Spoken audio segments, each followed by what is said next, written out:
now I've read, and, emphasis on the fact that this was information that I read, so therefore I don't actually truly know.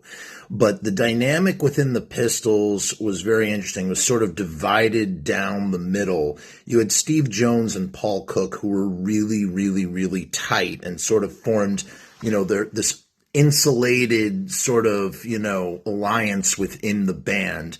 And that was against Johnny Rotten, and then Glenn Matlock was kind of off to the side. And Glenn was eventually pushed out, and Johnny Rotten had his buddy Sid Vicious, aka John Simon, brought into the group, and that kind of balanced things out a little bit, where it was, Johnny Rotten and Sid Vicious antagonistically against Paul Cook and Steve Jones.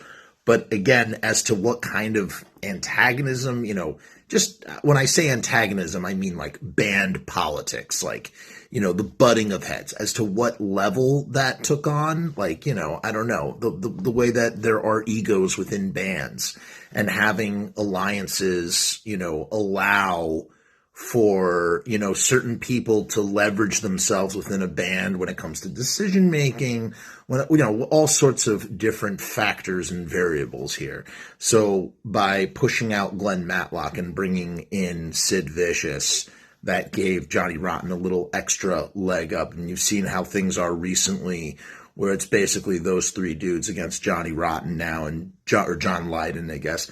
And John Lydon is like, oh, how dare they, oust me? I'm the Sex Pistols. And, come on, to what extent, for sure, the frontman, vocalist, lyricist, but, the guy who was writing the majority of that music, or, really put the life and soul into that music, was Glenn Matlock, and he was forced out of the band, so I don't know.